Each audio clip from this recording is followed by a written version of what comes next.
Magandang araw po. Ako po ay magbabahagi sa inyo ng kaunting kaalaman para sa pagkakabit ng bubong ngayon. Yung gagawin ko para hindi bumalik yung tubig doon sa taas, akin po ipapakita sa inyo. Tara po.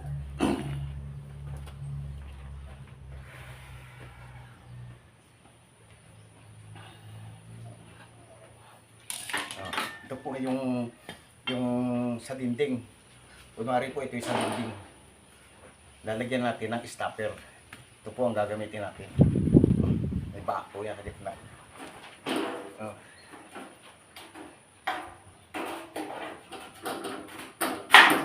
Ayan po. Ayan.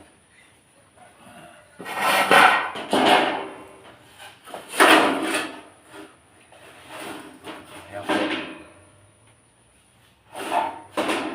Atin pong tutupi. Oh. Ayan po. Ito po isa para sa mga long span na ginagamit. Ayan po.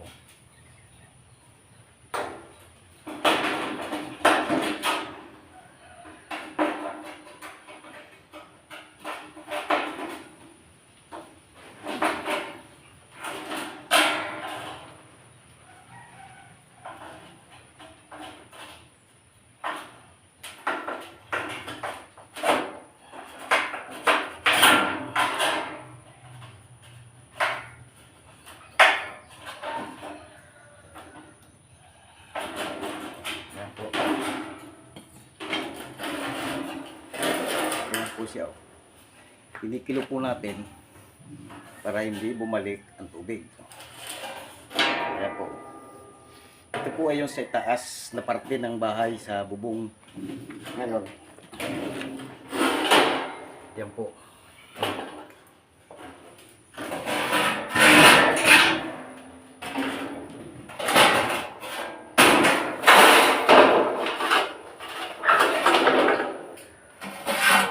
Yung saka natin kakabitan ng flashing. Ito yun.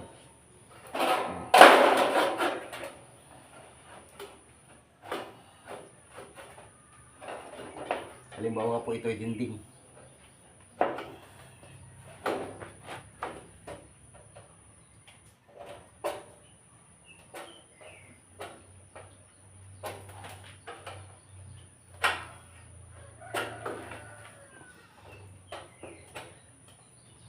Guguhitan po natin yung tapat nung lalod kung tawagin.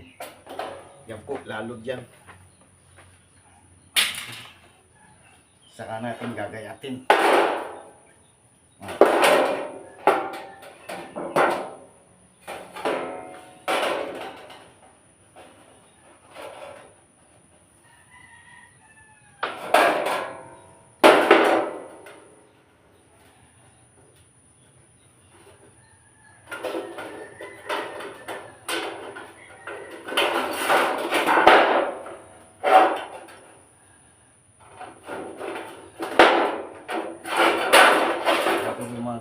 Sa pagbububong.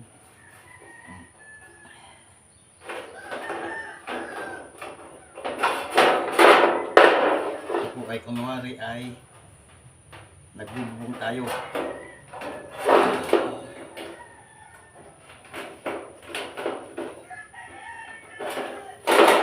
Tapos po ito po ito hindi ko na tinatanggal.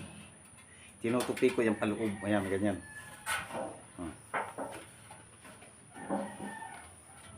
Ganyan po yan. Ito po siya sa ito po.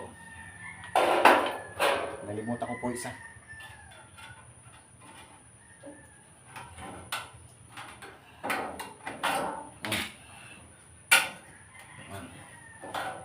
Ayan po. Tingnan po ninyo. Ayan. Ganyan po. Tapos ito po lalagyan ng silang. Ito po yung dinding. Dinding yan. Yung tubig niya hindi babalik. Gawa ng may stopper siya. Kaya natin lalagyan ng flashing. Ayan o.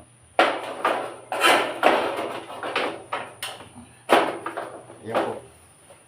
Saan natin ito dito. Okay po. Maraming salamat po. At kahit pa paano ay nabigyan ko pa rin kayo ng kaunting tulong sa paggawa at pagkaabit ng bubong sa flashing. Salamat po. Maraming salamat po.